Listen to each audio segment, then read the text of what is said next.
Alan Rickman, what a beautiful, sexy man. Yes, with nipples. With big old nips. What are we saying?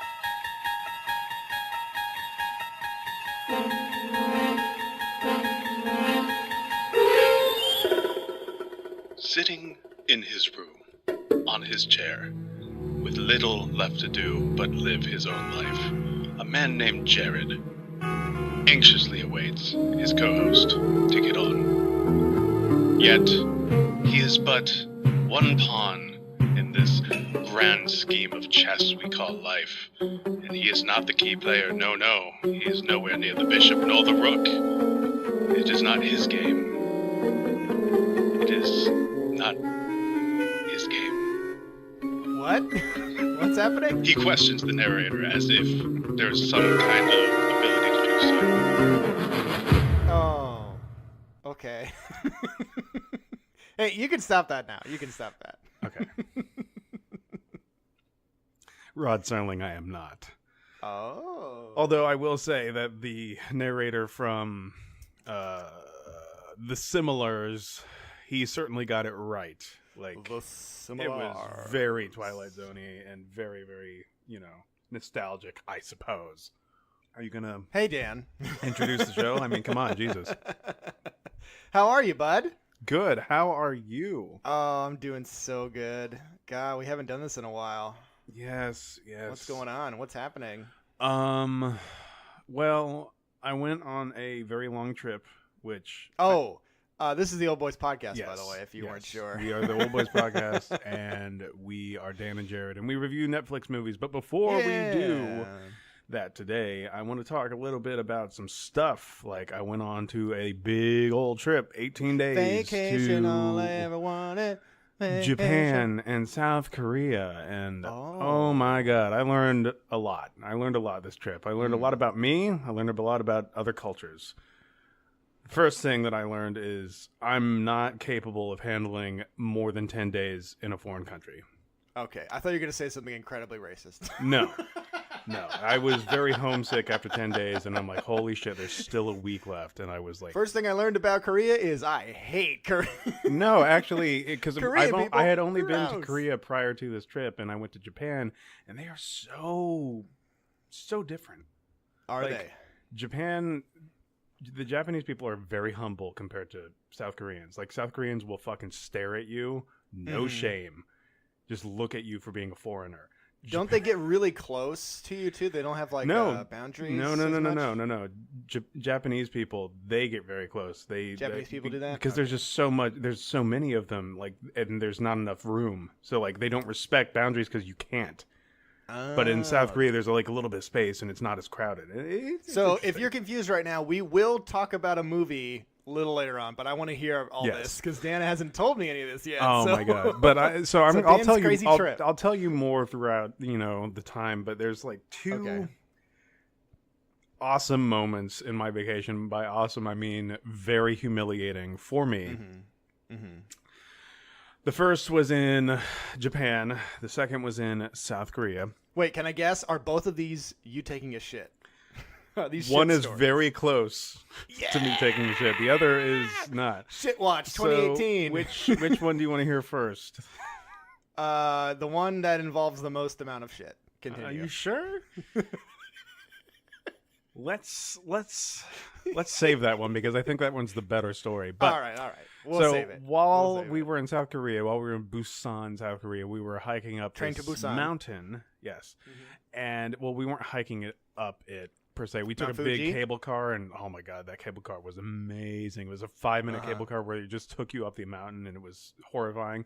But that was all fun, and I had a great time, hiking that trail. But then we got down from the same cable car, and I was walking down the cement steps, and I take a step onto the asphalt, and I don't know what happened, but I lose my footing with my shoe, I guess, and I fucking fall hard forward so fast. Did you roll an ankle, or did you just... I think I rolled an ankle. That's what it felt like. Anyway, no. But I lost balance, and I couldn't save myself in time, so I fell on my knees first, and I couldn't bring my arms up. And in the process of bringing my arms up, I fell on my hand. Oh. And it I bruised it, and it swelled up, and it was awful, and it hurt so bad. Anyway, one of the kind Korean gentlemen that was there that witnessed the whole thing, who was listening to me say fuck really loud, he helps me up, brushes everything off of me, and he's like, Did he cast Kiriga on you? No. But he said, no, this is Korea. This is Korea. Oh, I'm sorry. Anyway, he that was a funny joke though. He says 119. I'm like, no, because in Korea it's 911 is 119. Yes, that's how it works. That makes sense. So I'm like, no, I don't want to go to the hospital. I'm fine. And he's like, are you sure? And he's like, okay, ice, compress, elevate. And he kept saying that over and over and over again. But there was another Korean guy who was in the process of dialing 119. I'm like, no, don't do that. I don't want to go in an ambulance. I don't want to spend an extra money here. And as soon as I say no, he hangs up the phone, looks at me, and laughs, and then walks away. Weird. For how long? Like uncomfortably long? He's like, no. It wasn't uncomfortably long. He just kind of laughed and shook his head and just no, yeah, right. Anyway, so that was very embarrassing. Oh, little Danny fell on his butt. I'm still recovering from it. It hurts pretty bad. But my little baby boy. The other one was like one of the first nights we were in Japan. So it's like one of the first days of our trip, maybe the second or third night. And we're visiting, Johnny Liu is stationed in Japan. So we saw him and his wife, and he took us out to a restaurant. Johnny Liu. And it was... Is that like one of the new Mortal Kombat characters? Anyway, he's stationed in Japan, and like he meets us in Shibuya for this meal, and it's in a traditional Japanese restaurant where you have to sit down on the floor, and it's very uncomfortable if you're not used to sitting like that. But they have these things in Japan called highballs, which is basically whiskey and seltzer. So it's super watered down whiskey, but it's fizzy, and they normally add lemon to it, and it's really great. And I got really, really good. But the issue with that is the more seltzer you ingest, the more carbonated fluid you ingest, and the more gas builds up in your stomach. And I don't know if you know anything about Japan or, the United States for that matter, but typically whenever you fart in public, it's not something that's, fun for everybody, right?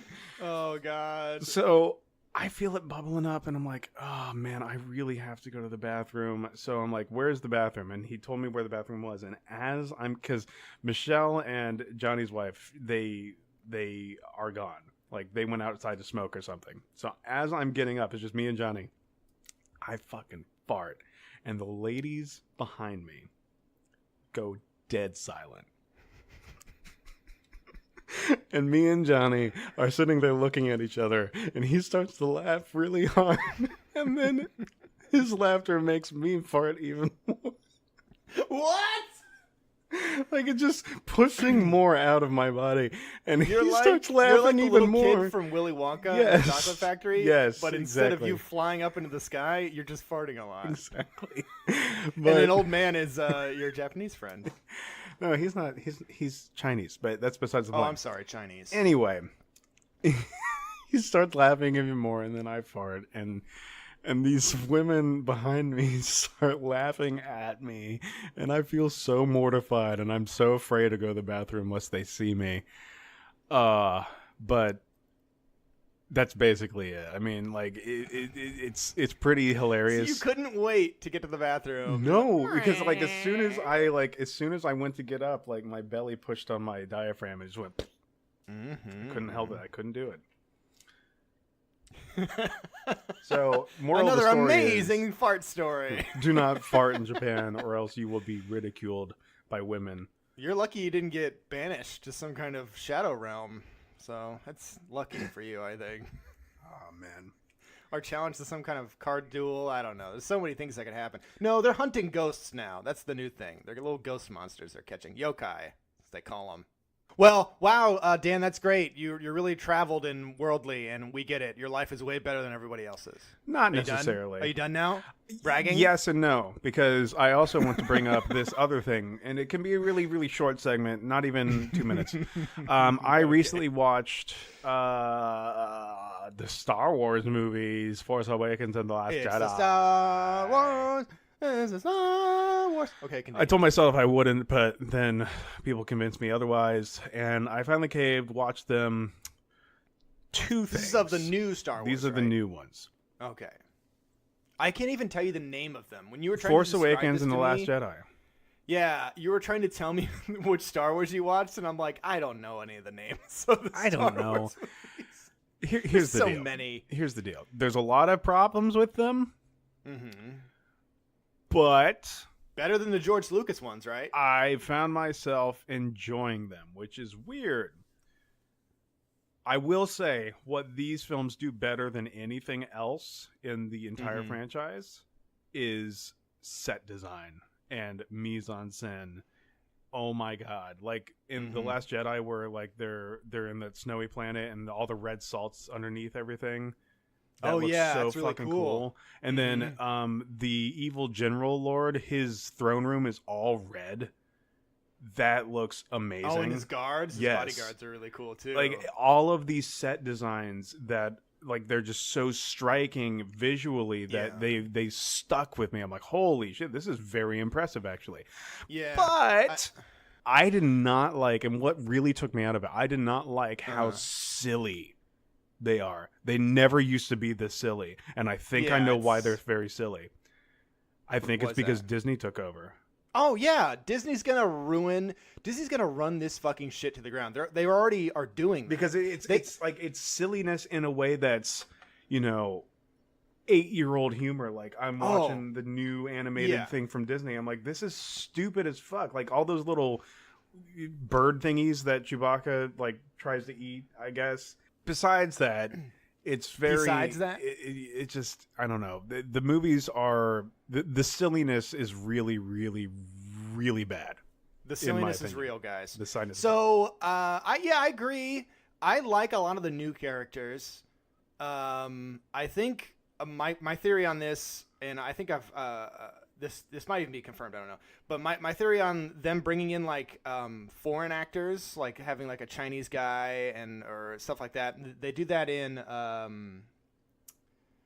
Rogue One, which I like that movie a lot. It's probably one of my favorite ones. I think they're trying to get in other audiences, like the Chinese audience, because that's a huge market. So they're trying to get in as much people as they can and incorporate these big movie stars. But we've talked about how marketing to China is like the death of cinema, where like they just water it down because it doesn't really need anything. So that's not a good sign at all. Yeah, that's what they're doing. And Disney is evil. They only want to make $1 billion zillion, and if they only make like $1 billion zillion, they get upset and shut it down. They're like, nope, this isn't worth it. It needs to make $1 bagillion jillion dollars. If it doesn't make an insane amount of money, we're going to shut it down. So they could potentially kill Star Wars. Because of what happened with the newest film. It didn't make enough money. I think it actually was a loss. Maybe because people are getting fucking tired of it. Like, stop releasing them they're doing one after the other. 2 movies a year. It's insane. So they were going to make an Obi-Wan Kenobi movie, and what's that bounty hunter's name everybody's got a big heart on? Yeah, Boba Fett. How can you even make a Boba Fett movie? The guy has no fucking character or personality. They're going to make those movies. They've stopped production because the new Han Solo film was so bad, apparently. I have not seen it. But I did like the first two new movies. I thought the first movie, it was good, but it's just a retelling of the older film. It's it's the exact same. That didn't bother me too much, but it was the exact same film. It was more. It had a better story though It was than just the like first they were film. so I think. scared of like making fans mad. They're just like, please, Let like me this rephrase movie. that We're so just we gonna don't make get in the trouble. same I think film. it had a more cohesive story because if you go back and watch A New Hope, the story is like little all over. very, very, very pencil thin. Like I haven't seen the new ones in a while, so it's. I don't know. Anyways, okay, let's enough of all this stuff. We actually came here to talk about a movie. Oh, did we come to talk Yes. about a movie? Jared, you assigned to me a film. A film. Where to begin? This film is a Spanish movie, Mexican movie called The Similars, or Yes. Los. The Similars. It has a Spanish name, and I forgot what it was. Anyway, this film. Good research. I Good don't research, feel like Dan. looking it You up. did it. This film is because here's the deal. You had pitched it to me as a horror film that's going to trump your expectations Yep. at any given turn, and every single time that they trump that, they go into the very next thing, and that trumps your expectations as well. Like, it's every single turn that you think it's going to take, it Yeah. goes to a new turn. Yes. And I don't think that I agree with you 100% with Okay. that sentiment. Because what I think this film is, it has the creativity that the Human Centipede needed. You know what I mean? Because like, well, okay. Explain the movie for us first, and then we'll get into. okay. So what basically, it's like this. It's this wonderful homage to the Twilight Zone and all these old, eerie kind of television shows and movies from the 60s and 50s, things like that. Mm-hmm. And it's set in 1968 in a bus station in Mexico City, or like 2 hours outside of Mexico Yes. City. And this guy is trying to get to a hospital because his wife is having babies and his father-in-law is there, I guess. Yeah. And his wife ends up dying, and he's stuck because the rain is not letting these buses go. And the guy who runs the bus joint, he's like being a dick. And then later on that you find that his wife is also running the bus joint as well. And then there's a pregnant lady that shows up. And then there's the mother and a child that show up, as well as this like student doctor. So we have a whole collection of people whole that are collection all of kind of people, trapped basically. at a bus station. Yeah. So this guy, the beginning, what's his name? Ulysses. He's freaking out because he can't make it out. And then things kind of start to get creepy because Oh, hold on. Oh. Go watch this movie. Oh, Everybody, before we say anything else, if you have not seen The Similars yet, 2015, You it's have on to go Netflix see right it. now. Go fucking watch it. Go watch it. It's really, really good. It's Before you go watch amazing. it, because this is what I want to talk about. The idea of, because I kind of teased the idea of the Human Centipede. The Human Centipede has a shock in it, but then you just kind of have to sit with the shock, and the shock doesn't really go anywhere.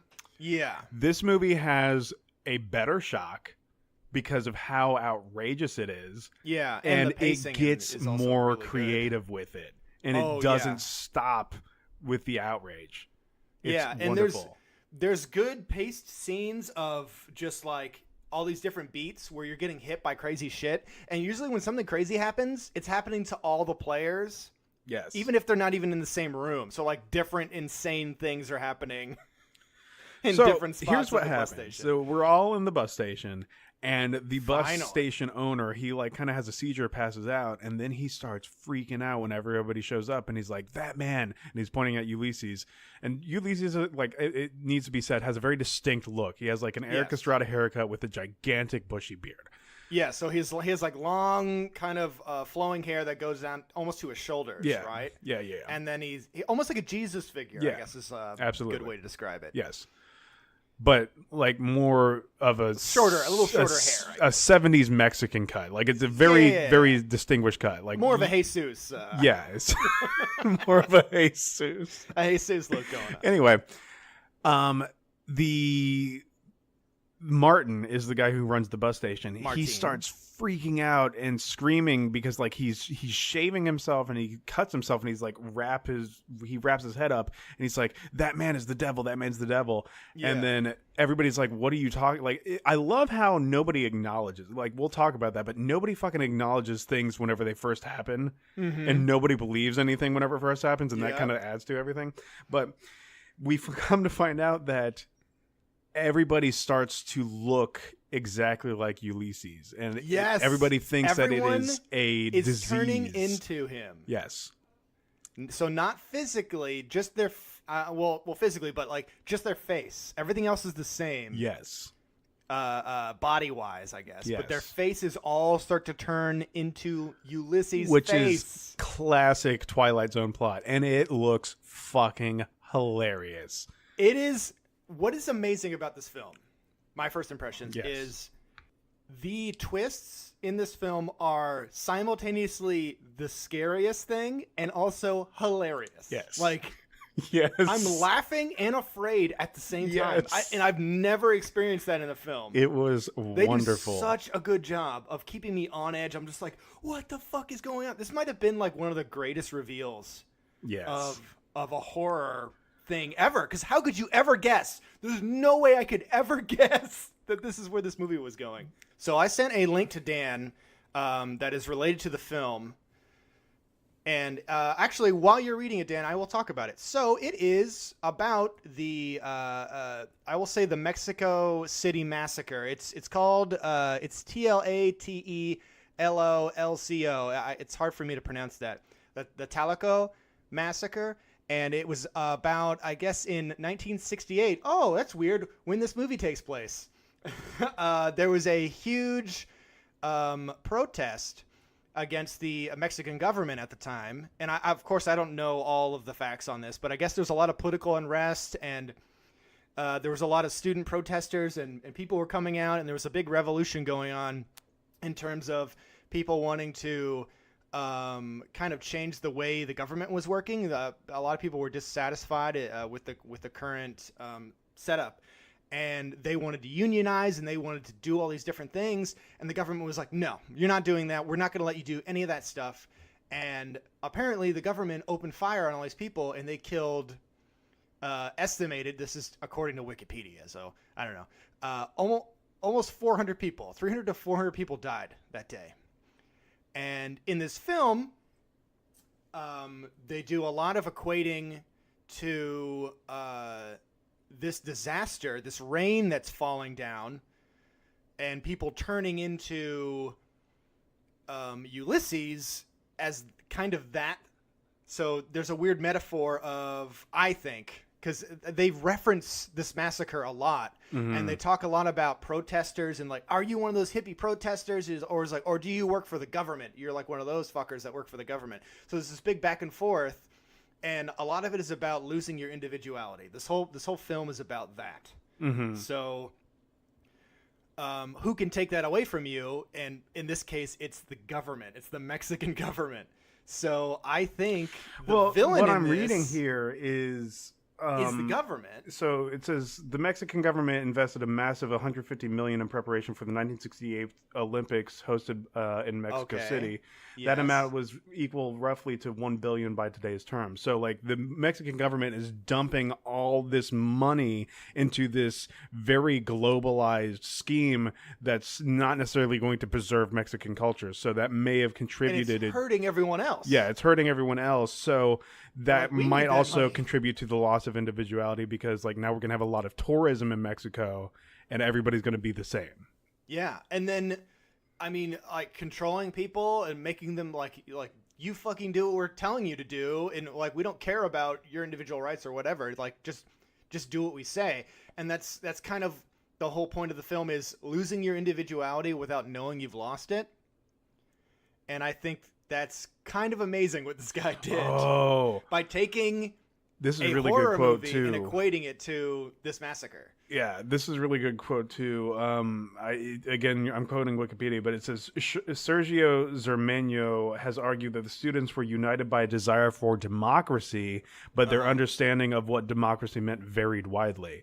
So they all wanted the same thing, but they really had no idea how abstract that concept is, which also contributes to, that idea of just groupthink, which gets rid of individuality, but democracy is part of individual. I like that a lot. It's amazing. And so like this reign is like them losing their sense of self, and then the next day after this massacre, everything was fine. The government just pretended like everything was okay. And that's exactly what happens in this movie. Everyone just kind of moves on with their lives. They're like, oh, I guess that rain made everybody crazy, huh? Oh, okay. Los back to work. Parecidos is the name of the movie. Los Similars. Parecidos. Oh, cool. So if I was Mexican and I watched this movie and I knew more about Mexican history, I don't know if this movie would be like, oh, it's really hitting me over the head with this. Because for me, I didn't know anything about this. I really had to dig into it to learn more. What's up? Media portrayals. I'm reading all the media portrayals. Los Paradisios is a movie about that.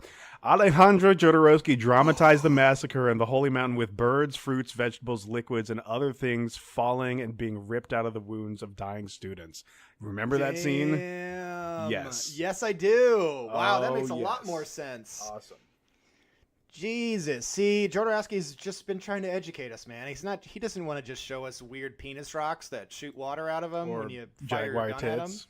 Yeah, he's got a lot to say. I love Jodorowsky. He's such a fucking weirdo. Yes. But yeah, pretty weird, right? So now that you've seen the film, does that make sense? You're kinda like, oh, absolutely. Okay, what the fuck? But okay, this film is just on its own. It's incredible. Like I don't want to call it a masterpiece because I can't say it blew my mind out of the water 100%, but I was definitely just engaged the entire time because it's like you said, it's hilarious and horrifying at the same time, and they do things with that plot. Yeah. They don't just let it sit like I said, they don't just let it sit like the Human Centipede. They're like, okay, this happened, now we're going to raise the stakes a little bit. Oh, yeah. The movie's pacing is amazing. So the way it's shot, the way it's acted, everything is fantastic. They do this weird black and white aesthetic without it being black and white. Everything is very saturated and like drained at the same time. It's bizarre. Let's get into it. Why don't we talk about it, Dan? So, Jared, there are multiple characters, yes. you would say. You want me to go through them all? Please do. You have Ulysses. Okay. We have Ulysses, who I thought was the main character. Oh, one thing I loved about this movie is there's really no main characters because anyone can die at any time. Mm-hmm. That's pretty fucking great. Oh, I remember what I was going to say. The pacing in this movie is fantastic. 18 minutes in, we have the big reveal. Mm-hmm. We have one crazy reveal, and then 30 minutes in is when the most insane reveal of like when you find out that everyone's turning into Ulysses, which is like, what's God, the first that blew me reveal away. then? Well, it's not a reveal. It's more of like a really it's when everybody kind of starts freaking out. Oh, okay. Which was amazing. Yeah, it was not really a reveal. It was more of just like this movie is fucking ramping up. Like holy shit already. Like 18 minutes in. A lot of nice ramp up actiony horror moments that I liked a lot. So we have Ulysses. We have Martin, who owns the bus line. He's been working there for 20 years. His wife died, and then after his wife died, he started to dedicate his life to just trying to get his pension. And what's good is like all these characters have backstories, and they come off in a very natural way, and they don't necessarily have a lot to do with the plot, but more of like you get a feel for who this character is, which I really enjoyed. Some of them do come into play very nicely. We also have Irene, who I thought was the other main character, who is a pregnant woman who has been abused by her ex-lover, and she has a black eye and everything, but apparently during an argument, she was afraid that the baby was going to get hurt, so she knocked this fucker out somehow and said she had escaped him, and she was trying to flee Mexico City, or somewhere. I don't know. I think she's trying to get to Mexico City. A lot of characters are trying to get to Mexico City. So Ulysses is trying to get to Mexico City, which is where the massacre happens, to meet with his wife, who was having a baby. She's having twins. So he's racking his brain about that. He's freaking out. She's also pregnant, coincidentally, and she's like, I just want to protect my baby. And then we have Rosa, who is the cleaning woman who's in the bathroom for most of the film. I thought that was Martin's wife. I think so. I think they are. I don't know. I don't know. She's the cleaning lady. That's all I can say. She's creepy as fuck. That's another thing I can say. We have the mystic woman, who I think is an Indian lady. I'm not sure. Mm-hmm.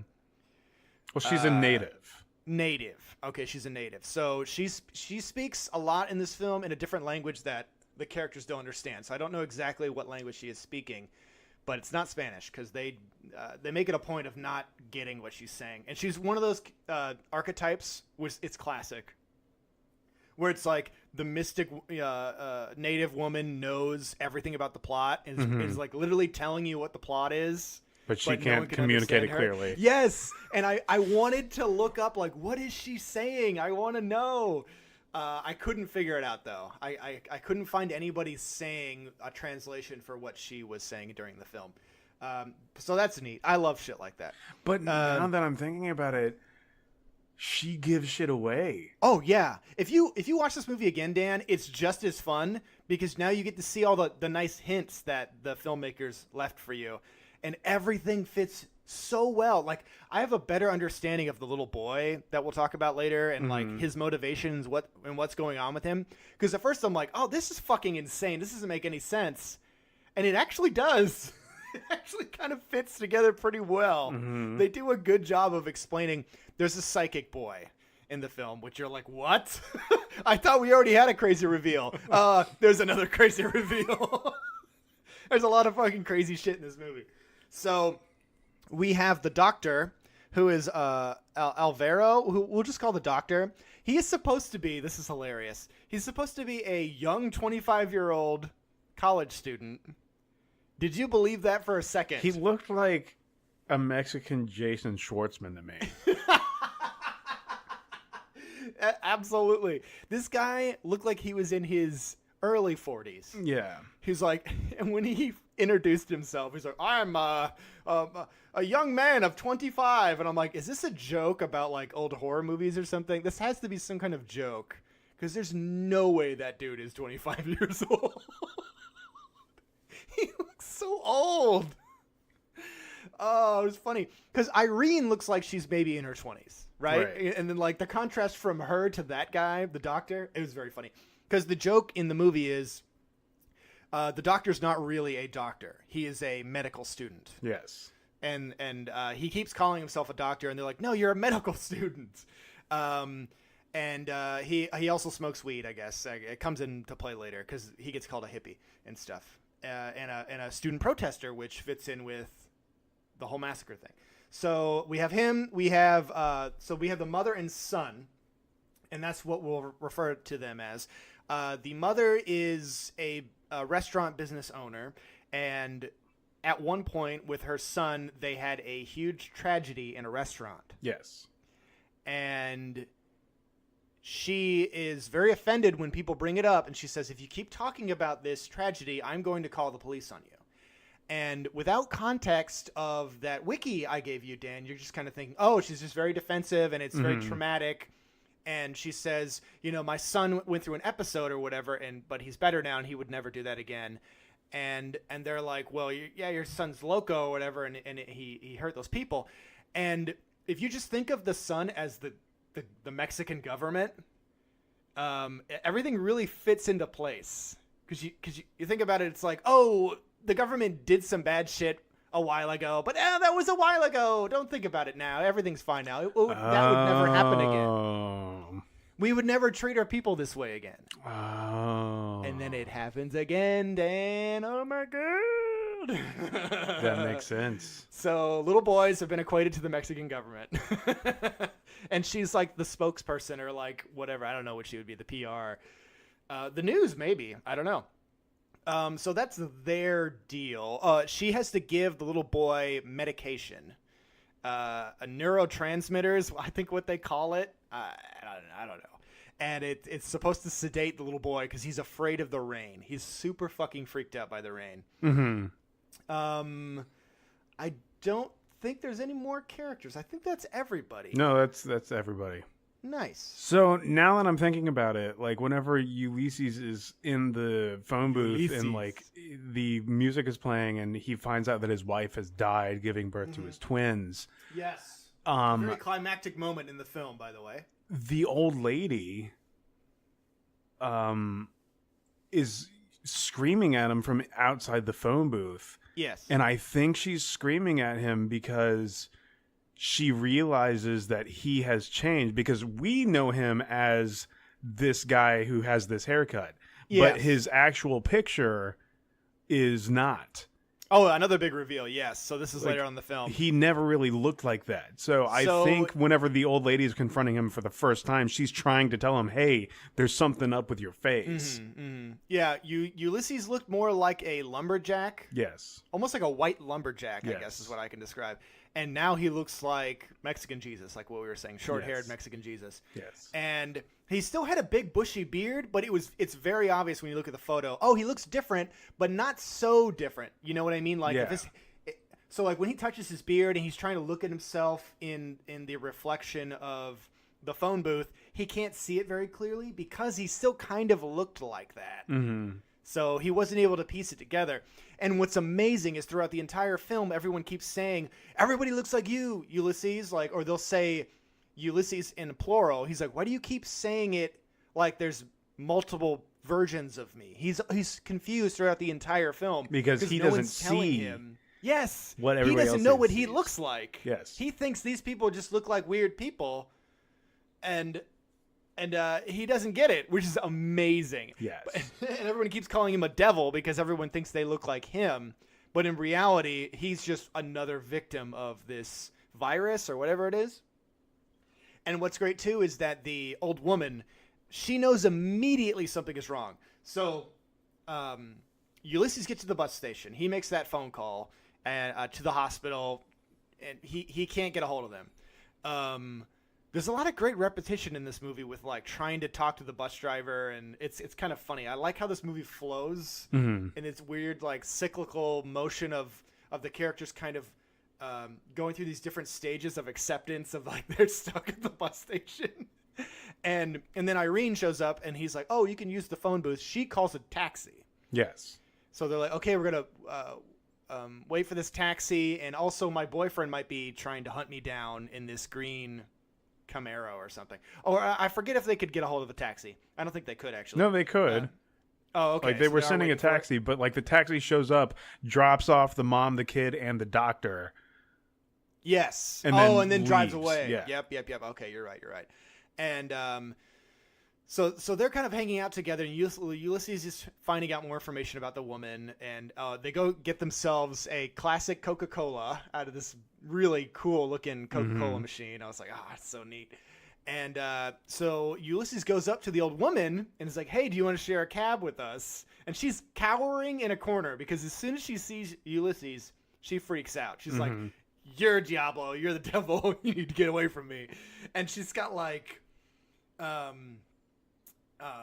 little like seeds she throws in the floor, and she's doing all this weird mystic shit. Oh, I love it so much. I love stuff like that. So the first big crazy scene is, like Dan was explaining, is we have Ulysses is in his telephone booth, and he's finding out that his wife has died giving birth to his children.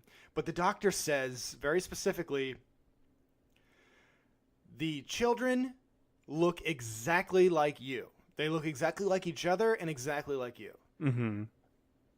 And he is sobbing uncontrollably while the old mystic woman is pounding on the window, so much so that she breaks through the glass and is screaming at him. It's fucking insane. So while that's happening, the woman Irene, the pregnant lady, is in the bathroom, and she's getting accosted by the bathroom attendant lady.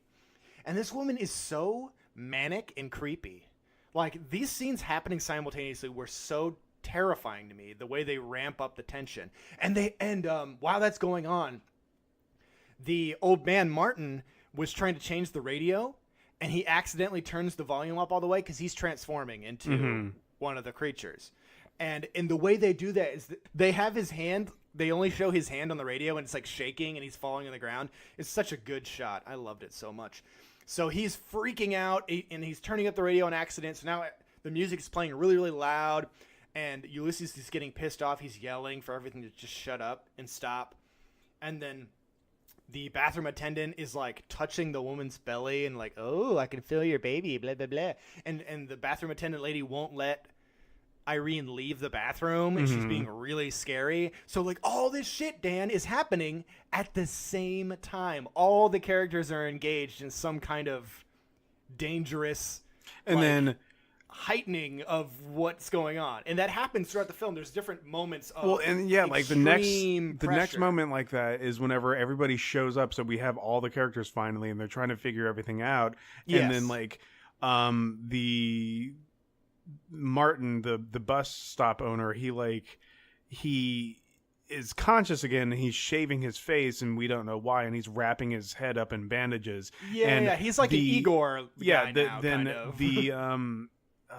The doctor, he's like, and that mutant bus stop owner, he references him as a mutant, and nobody knows what he's talking about. And last time they saw him, he was fine. Exactly, and that's what I thought too. I'm like, what the fuck are they talking about? The mutant, and then like he's talking about it like it's, you know, I guess it makes sense for his character because he has not seen this guy up until now, but we've seen him, so we're like, what are we talking? Like, so this film gives you so many opportunities to get confused and lost, and that adds to the chaos of the reveals. I think. And so, like, the woman in the bathroom, the bathroom attendant lady, starts to have a seizure, and that's when the doctor shows up. Ulysses also runs in there to go see what's going on. And while he's going down the hallway, you can miss it. The man is in bandages. It's the first time you see him, but you only see him for like 2 seconds. And he just goes, Diablo, that man's a Diablo. And they totally ignore him because they're like, there's too much going on. This is insane. I don't know why this man is yelling at me. We need to go help this woman. So it's a really fast little thing. I love that on my second viewing. It's like, oh, wow, you do get to see him. This is neat. So they go and try to help the lady. The doctor is there. And he stabilizes her and immediately starts accusing Ulysses of nefarious shit. He's like, why is this man calling you a Diablo? He's like, do you work for the government? Blah, blah, blah. He's kind of like very accusatory. And he's judgmental of Ulysses because Ulysses only cares about getting to his 2 kids and his wife, who has now passed away, but nobody knows that. So there's like misunderstandings keep happening. So like, you're just being selfish. You want to go see your wife. But in reality, his wife has just passed away. But it's like it's hard for him to even talk about it. So I love these little back and forth between him and the doctor because they keep accusing each other of all these different kind of like mean things. They're very judgmental towards each other without knowing each other. And well, I mean, that's kind of like, you know, the both sides of conservatives and liberals, really. Yeah. And that's each side they represent. Like the doctor's kind of a more like hippie, like kind of like a free love type of dude, and the other guy is the opposite of that. And they're butting heads just on stereotypes. They already have preconceived notions of each other, basically. And it's what I also love in this film. So there's a different dynamic. There's a shotgun, which the little boy puts very succinctly, whoever has the weapon has the power, which is like, that's so good. Another theme that they have running is to arrest the innocent. Let me see if I can find the exact quote, because I wrote it down several times. All innocents should be arrested is what is said a bunch, which also fits into the whole massacre and everything else, the students and everything, and government oppression. And the now bandaged Martin grabs a shotgun. He's like, I have this shotgun and everyone's going to listen to me. And he's going to kill Ulysses. He's like, you're a fucking devil. Tell me how to reverse what you did and blah, blah, blah. But nobody has any idea what he's talking about. Then the old lady starts to freak out, the mystic woman. She falls on the ground. She's convulsing. So then we have this other big reveal, finally, of Irene goes back into the bathroom to go see the bathroom attendant. She is stabbing herself in the face because she is transformed. But she's terrified, and she kills herself, basically. But before that, we have a big reveal where she turns around, and she looks exactly like Ulysses. Oh, God damn it. It's so good. And then they take off the bandages of Martin, and he looks exactly like Ulysses. And you're like, what is going on? And then the old lady turns in. Yeah. Then the old lady very shortly after that turns into Ulysses, and you're like, this can't. Fucking good. Because you as soon as you see two people turn into that face, I'm like, this is fucking ridiculous. And I was laughing at it, but then the third person, I'm like, oh shit, this is this is a fucking Twilight Zone episode.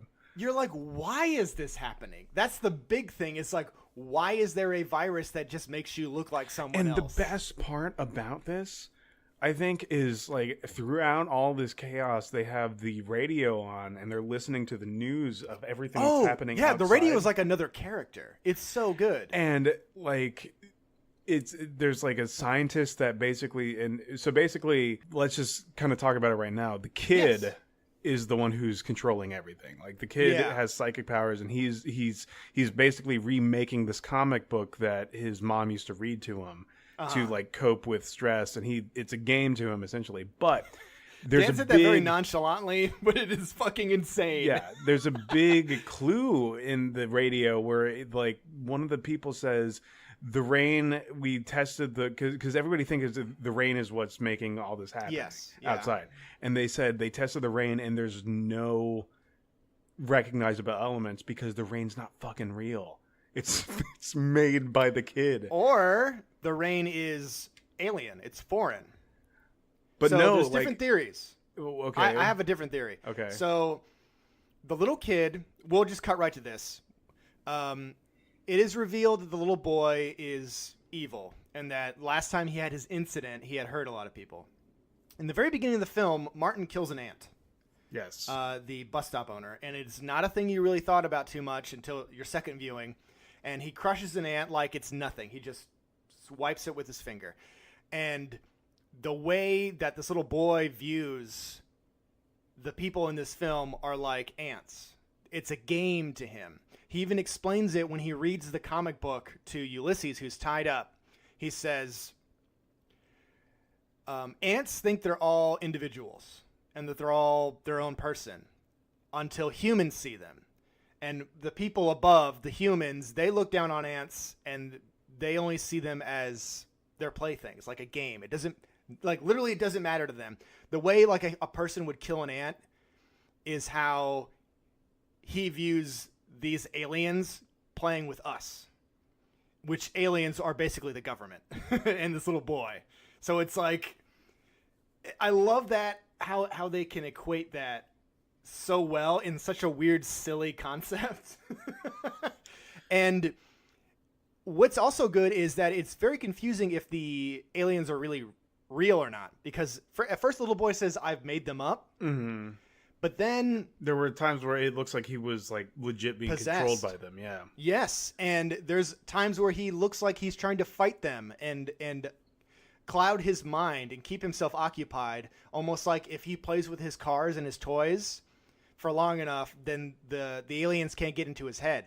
So either he made the aliens real, or the aliens were always real and they were using his psychic powers to make the rain happen. So like they're using him as a conduit to make the rain happen. Because there's moments where the little boy is truly terrified and like doesn't want whatever's happening to happen. Then there's moments where he is just evil. He's like Chucky. Yeah.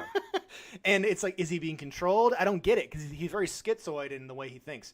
But I love that weird dynamic of how he thinks everything is a game. So he plays a game with them. He's like, if you don't kill this character in 5 minutes, then you're not allowed to leave. Or I'll kill you, or whatever. And then the way he toys with everyone, it's just like how they're trying to equate the government. The government. But yeah, it's cool, right? I don't know.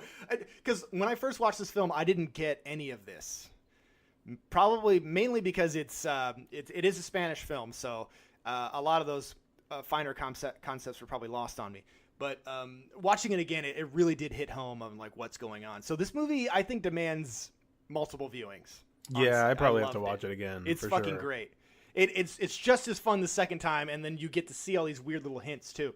So, very quickly, Dan, is there any like highlights of crazy shit you want to talk about in this film?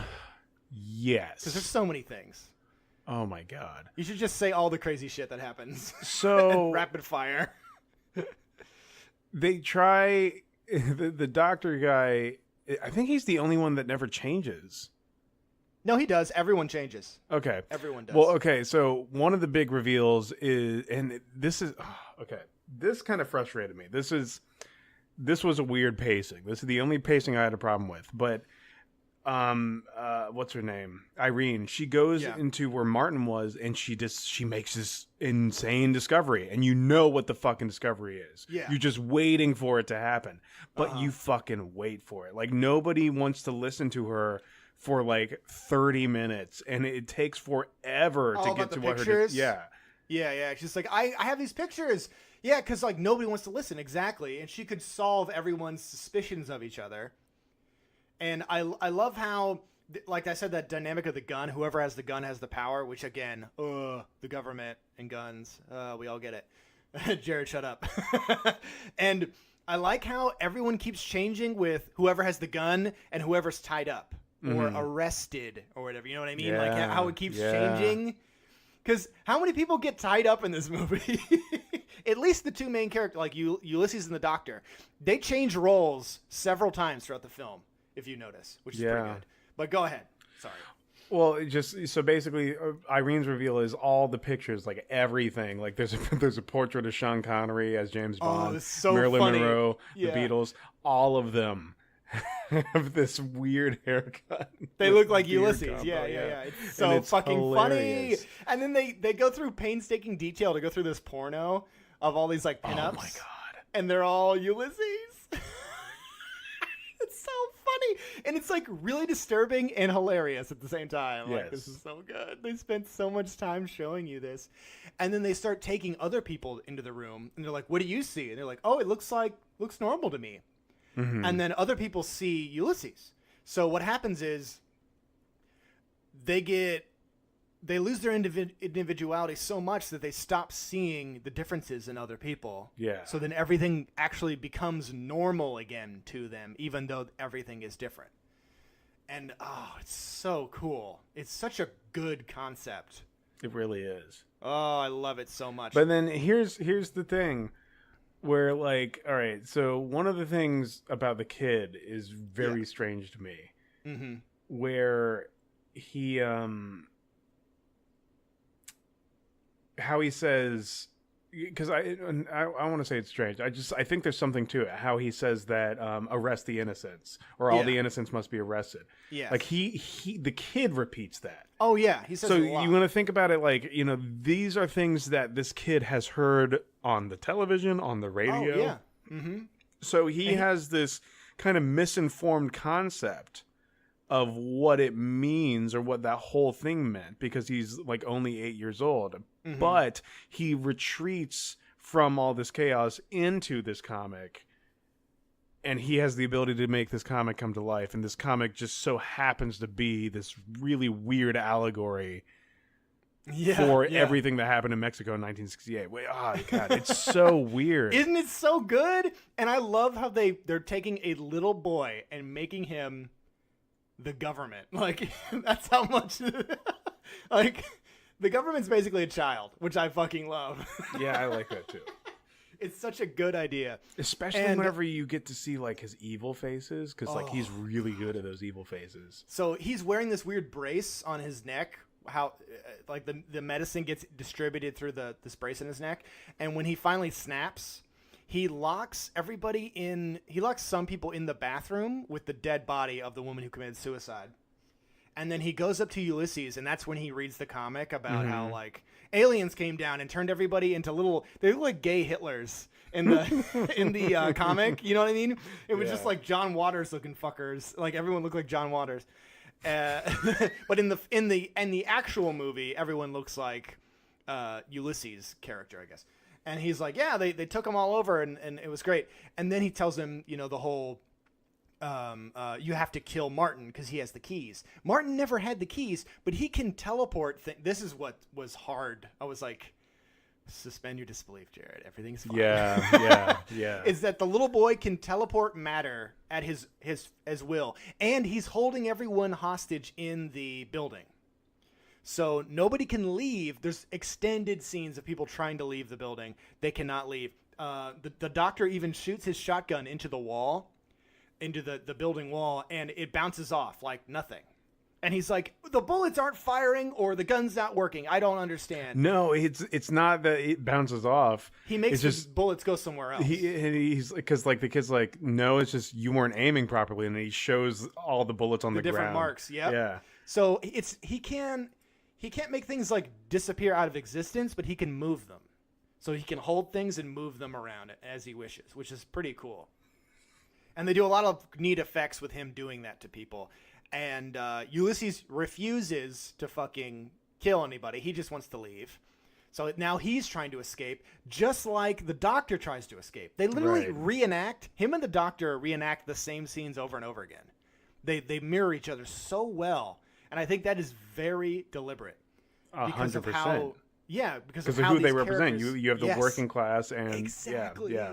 It's so fucking good. God damn it, this movie's good. And it fits in American culture too, for sure. Yeah. And like I said, the first time I watched this film, I didn't pick up on any of this shit. I did not think about it at all.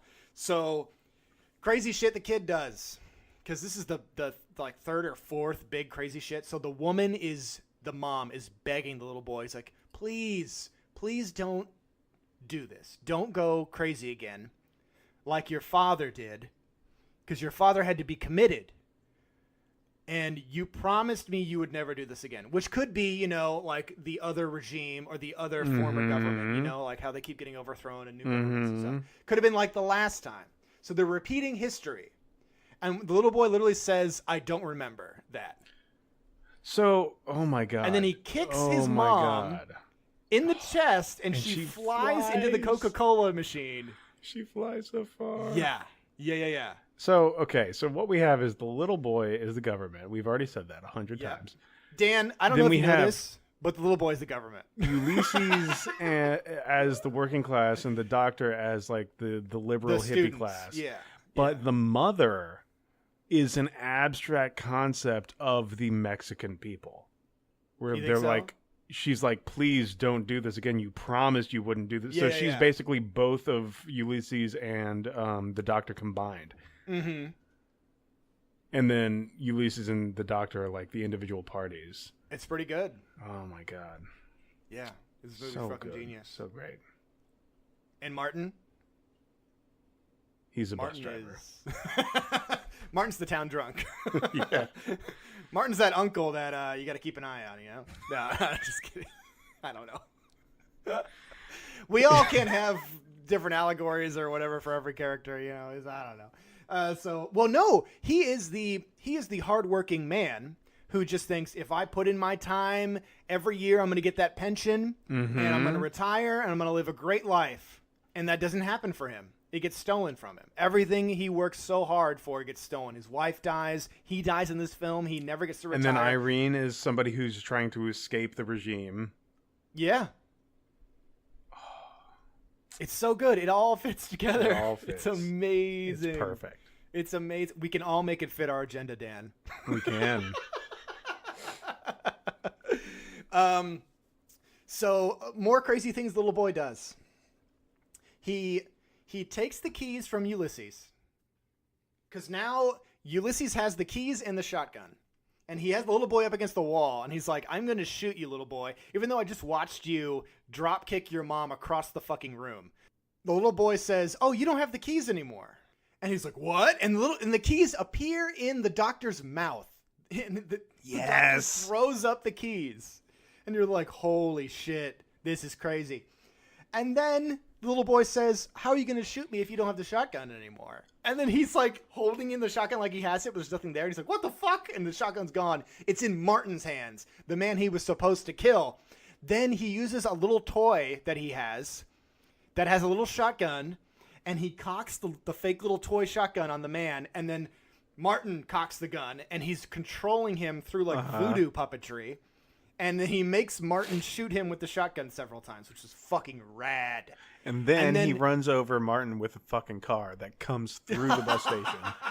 But how does he do it? With his little toy car. Yes, he uses a little toy car. And then all the characters see him doing that. They're like, no, Martin, no, get away from the front door. And he's like, huh? And then he comes crashing in. And then what they we didn't establish earlier is that there's been a dog outside barking, right? Which is Oh my God. Invasion of the Body Snatchers. Oh my God.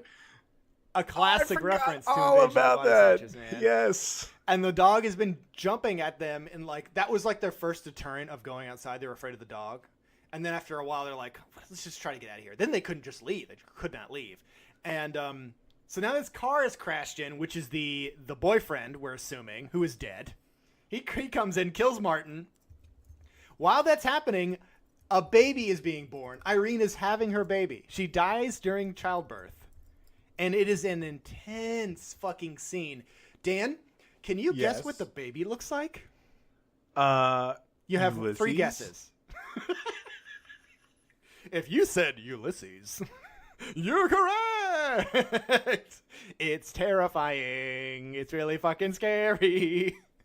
Having a baby have a grown man's face, pretty fucking terrifying. You know what's even more scary, Dan?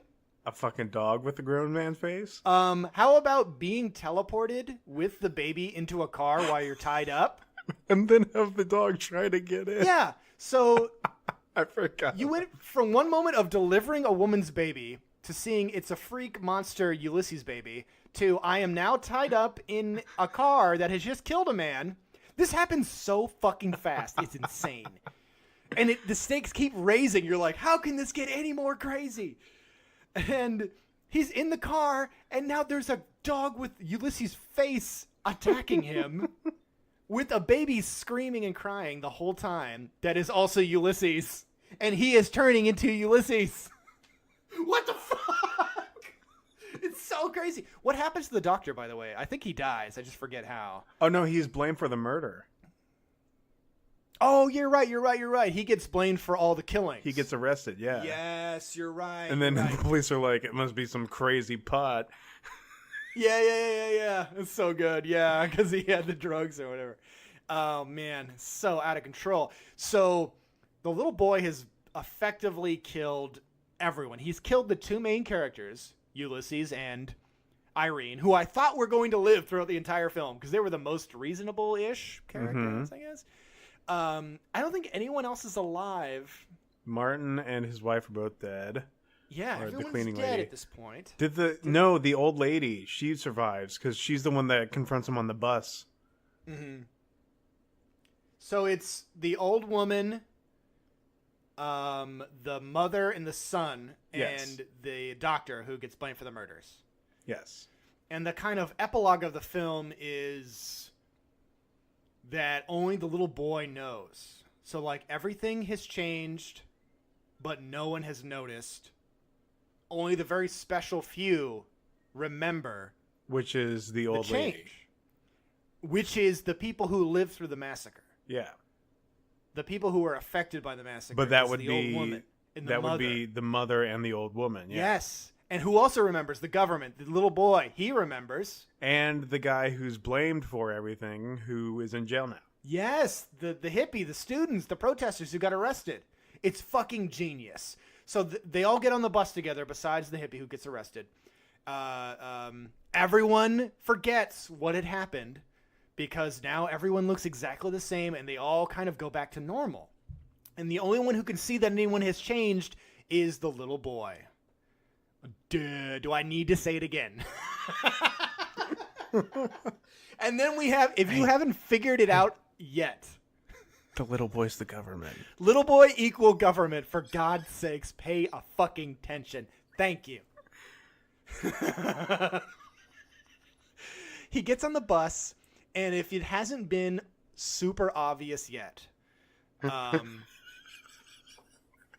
he starts going through. He pulls out a comic book. He's sitting on the bus, and he looks at his comic book. Then he looks at different natural disaster books.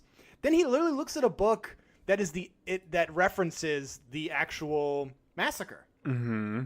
And this is where it gets a little confusing for me. I don't know. Maybe I just didn't get it. I thought the massacre had just happened, but they are actually going to Mexico City to Tlatelolco or whatever it's called. I can't say the name of the word. I apologize. It's the name of the city there, I guess, where the massacre took place. So they're actually driving there, and the old lady is like, "You can't take him. It's bad." She's speaking Spanish. Yeah. She's like, "You can't go there. You cannot bring him here because many people will die." Because she knows this little boy's evil. And then the mom is like, "Haven't you done enough? Just leave us alone, whatever. Because they're going to go there to go see a psychologist for the little boy. Which is, it's funny. Another thing I wish I could have understood is what the note said. Because the boy pulls out a little note from someone and looks at it twice. And they show a close-up of it, but it's all in Spanish. So I don't know. And they don't give you subtitles. Really quick. I mean, there's no way. Yeah, you might be able to find out on the internet. But, and then he smiles, and then it just kind of fades away. And then basically the narration just says that there are just some evils in the world that men just can't understand. And that this little boy is one of them. He's one of the unknown evils of the world. And that just, there's not much we can do about it. I think there's a little more than that, but I think my God. I think the from what I can read of the letter, it's some of the words are unfamiliar. I think it's just saying, "Hey, I have this medicine for your son to try out, and he may be like a candidate." I think that's what it's saying. For like a clinical trial or something. Yeah. Okay, I gotcha. Which could be the unionizing or whatever, like whatever the protesters want, but he's going to go there and fuck them up. So, Dan, what did you think of this fucking government child movie? I thought it was the best government child movie it could ever be. No, I really, really did enjoy it. I probably will watch it a second time eventually. It was a very good horror movie, and it does that thing that I love where it's like they pay homage to something, but they don't hit it over, like, Turbo Kid. Yeah. But this was like the Twilight Zone. It was a classic episode of the Twilight Zone, like where all the doctors are pigs, and then the woman who's beautiful is technically ugly in that world. It was very, very wonderful. Yeah, I fucking loved it. So good. So Danny, I believe you have a film that you would like to assign. I believe to I us. have a choice for you. I think it was called Government Child 2. Yes, the childing. Kids kick their moms. Kids kick their moms. The Great Drop Kickening. That's what it was called. Oh, I'm sorry. Government Child 2. The Great Drop Kickening. Yes. So you have a choice between a movie that is a crime drama thriller. Okay. And is mind-bending, or a movie that is a dark comedy and violent.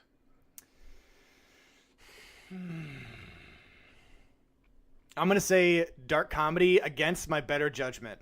Okay. You have selected Welcome to Willits. Oh. A marijuana farmer's extraterrestrial paranoia creates trouble for a group of young campers who pitch their tent on his land in Northern California. But yes, Jared, thank you so much for assigning that film. I'm sure it won't be terrible at all. It was a wonderful movie, and I don't know if this movie's going to be good, but it will be something. Uh-huh. Mm-hmm. And I see what you did there, Dan, and I appreciate it, but I'm not going to pick up on it. Hey, guys, I hope this was something. Find us where you're going to find us, man. Shit, we're running long. You know what to do. Dan, you got the final word. Shit.